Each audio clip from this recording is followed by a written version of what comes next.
Hey, salut à tous, bienvenue sur 30 jours pour apprendre Photoshop. Présenté par James, sur numéro 28. Nous allons voir les outils de densité ainsi que l'outil netteté, l'outil de flou et un autre outil qui va avec. Donc on va voir comment fonctionnent ces outils, à quel moment les utiliser. Passons maintenant sur Photoshop. Nous voilà donc sur Photoshop. Donc là, je vais vous faire une petite démo de ces outils avec deux photos. Donc des photos qui ont été récupérées. Donc celle-ci, elle a été récupérée sur un stock de photos qu'on trouve sur le net, hein, j'ai envie de dire, sur le site d'un photographe. Voilà, j'ai pris mon temps, j'ai cherché. Et là, je vais vous parler des outils, en fait, notamment de ces outils. Donc l'outil goutte d'eau, netteté et l'outil doigt, notamment pour cette image. Et pour l'image suivante, on verra l'outil densité. Voilà. Donc par exemple, si je veux, j'ai l'outil goutte d'eau. L'outil goutte d'eau en fait correspond à un effet de flou. Si je veux ajouter un flou sur mon image, j'ai plusieurs possibilités. Donc euh, j'ai la possibilité en fait d'ajouter un filtre. Donc je peux ajouter un filtre ici, atténuation flou gaussien, comme ceci. Et donc on voit que mon image est toute floutée. Et si je veux accentuer notamment mon modèle, donc j'ai juste à prendre une broche et à peindre, voilà, à prendre les parties que je veux accentuer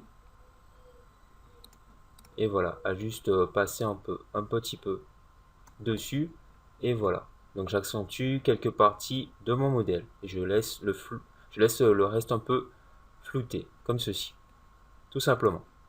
Voilà. Donc j'ai aussi la possibilité également de prendre mon outil ici, donc si je veux le faire manuellement, de prendre cet outil qui va me permettre de flouter. Donc cet outil goutte d'eau qui a une barre d'options et avec des modes de fusion ainsi que la gestion de l'intensité. Donc je peux réduire l'intensité du flou, je vais le mettre à 14 environ. Et utiliser, donc prendre une broche correcte. Et là je vais juste passer.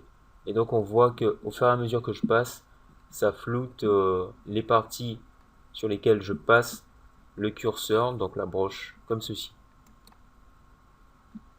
Voilà. Et donc en augmentant l'intensité, j'aurai un flou plus ou moins prononcé. Comme ceci. Donc c'est un outil assez intéressant qui permet de flouter certaines parties assez rapidement, donc en effectuant un flou manuel sans avoir à passer par un filtre et ensuite réutiliser une broche sur le masque vectoriel. Voilà. Tout simplement. On va passer maintenant à l'autre outil, donc l'outil netteté. Donc comme son nom l'indique, c'est un outil qui va permettre de rendre plus net certaines parties, notamment, donc je vais faire un petit zoom, je garde l'intensité à... Bon, je mets l'intensité à 13, donc on voit la différence, hein. Déjà j'ai rien encore fait. Et là je vais juste accentuer un peu. Donc il va augmenter le contraste de, de mon image, comme ceci. On voit quand même une certaine différence, donc avec l'outil de netteté, sans l'outil. Donc je peux augmenter, accentuer un peu, et voilà. Donc il faut faire quand même attention, il ne faut pas trop exagérer non plus. Ça peut être utile. On a un autre outil, donc l'outil doigt. Donc avant de passer à l'outil doigt, l'outil de netteté, donc pour accentuer notamment des ombres ou des parties légèrement éclairées, des parties légèrement éclairées. Donc par exemple ici avec l'éclairage, on a le front qui est un peu éclairé, accentuer tout ça. On peut passer à l'outil doigt. Donc l'outil doigt, c'est un outil qui va permettre de, entre autres, de déplacer les pixels, enfin les couleurs, de mélanger les couleurs, il va les déplacer ainsi que les formes. Donc je prends quelque chose d'assez petit, je vais faire ça comme ça. Donc en augmentant l'intensité, ça me donne un effet un peu plus prononcé, hein. Donc je vais mettre à... Voilà, ça me donne cet effet là. Ça peut donner un effet assez sympathique, moi je trouve. Donc si par exemple je reviens sur tout ça, je vais juste dupliquer, euh, voilà, et travailler sur le calque en dessous. Prendre mon outil doigt et voilà, faire juste les petits, je vais juste augmenter un peu, faire tout ça. Ça peut donner un petit effet sympa si vous faites un speed art ou quelque chose dans le genre, vous travaillez sur du texte. Moi je trouve que ça fait assez sympathique. Donc évidemment il faudrait quand même détourer, enlever le background euh, quand même. Hein. Voilà. Donc je vais juste enlever le background. Cette partie. Voilà. Donc ça me donne cet effet. Hein. Je trouve que c'est assez sympa. Assez sympathique. Voilà, ça fait un petit style tranquille. Donc moi je l'utilise pas spécialement. C'est un outil qui peut vous permettre de faire des choses, hein, d'arranger certains, de modifier ou de donner un effet un peu plus un petit effet peinture. Donc si vous faites de la peinture du matte painting, quelque chose dans le genre, ça peut donner un petit effet sympathique. Voilà. Donc maintenant on va passer aux outils de densité. Donc voilà. Pour illustrer ces outils de densité, donc j'ai pris comme exemple une autre photo. Donc c'est une photo de Maria Itzkowska. Ouais, ça Itzkowska. On va dire que c'est comme ça. Voilà. Et donc là je vous montre l'image avec les changements effectués. Et là, sans les changements. L'image de base et l'image finale. Donc on voit très nettement que au niveau de la blondeur des cheveux, c'est beaucoup plus fashion au niveau de l'éclairage et des mèches blondes et tout, c'est plus stylé, donc ça fait vraiment... donc quand vous voyez des photos et tout avec des cheveux très blancs, c'est que le plus souvent elles sont retouchées, le plus souvent, et je vais vous montrer comment faire ça. Donc, là j'ai juste fait, là ici on voit la moitié, donc la moitié corrigée, donc cette partie est corrigée, cette partie ne l'est pas. Voilà, correction, sans correction. Donc je vais juste vous montrer comment réaliser ça. C'est tout simple, donc on va voir l'utilisation de l'outil densité, d'abord densité moins. Alors on a ici une barre d'options, et donc une barre avec des broches, donc comme d'habitude, hein, voilà. La barre d'options, donc on a la possibilité de gérer les tons foncés, tons moyens, tons clairs. Donc l'exposition va gérer l'intensité, entre guillemets, voilà. Donc on va déjà voir les tons moyens. Donc ce qui concerne les tons moyens, ce sera tout ce qui est entre le foncé et le clair, évidemment. Donc on va dire que les tons moyens par rapport aux cheveux, ce sera cette partie des cheveux, non pas celle-là. À partir de la peau, bon, cette partie de la peau, parce que c'est pas trop foncé. Voilà quoi, tout simplement. Et donc on va travailler sur les tons moyens. Je vais juste passer un peu. Et on voit que les cheveux sont légèrement plus clairs. C'est éclairci en fait certaines parties. Donc si je veux travailler sur les tons clairs, je choisis pour accentuer, donc je vais donner mon effet de ton clair comme ceci. Voilà. Donc je peux prendre ton clair pour accentuer un peu. Après faut voir le résultat comme ceci, ce que ça donne. Comme ceci. Donc je veux lui donner une blondeur assez cool sur les cheveux. Il me suffit de prendre l'outil densité couleur, enfin densité moins, de choisir ton clair ou ton moyen ou ton foncé en fonction des couleurs sur lesquelles je veux les appliquer. Après ça peut jouer sur la bouche comme ceci. Après sur les yeux, donc ton moyen, voilà, tout simplement. Donc l'outil densité moins va en fait accentuer les couleurs que l'on va voir. Ça va éclaircir les couleurs. Contrairement à l'outil densité plus, qui lui va nous permettre de rendre tout ça plus foncé.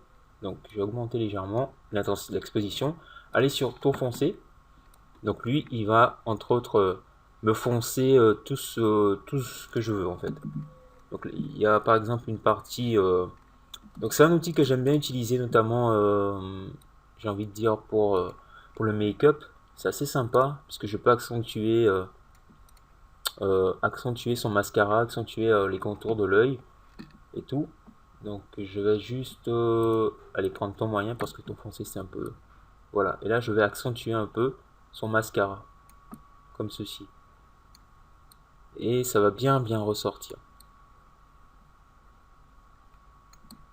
Donc on repasse plusieurs fois, pas gêné. Et voilà. Et donc on voit le résultat quand même, hein. Au niveau des yeux, c'est assez bluffant, assez intéressant. Voilà, donc on peut changer, prendre sur les tons clairs, passer et tout, donc pour assombrir certaines parties, plus ou moins, donc à ce niveau-là, ou autre.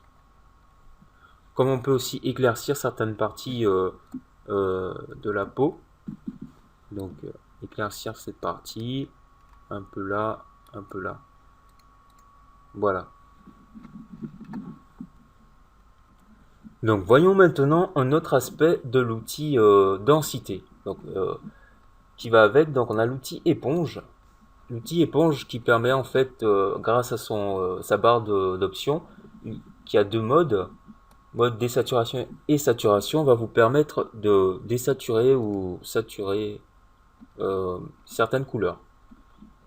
Donc en fait la désaturation et la saturation c'est en gros mettre en noir et blanc. En gros, hein, je fais simple, hein. Désaturer c'est en gros mettre en noir et blanc, tout simplement. Je rentre pas trop dans les détails. Et saturer, ça sera mettre, accentuer un peu toutes les couleurs, mettre un peu toutes les couleurs. Donc on va passer en mode désaturation, le flux, pardon.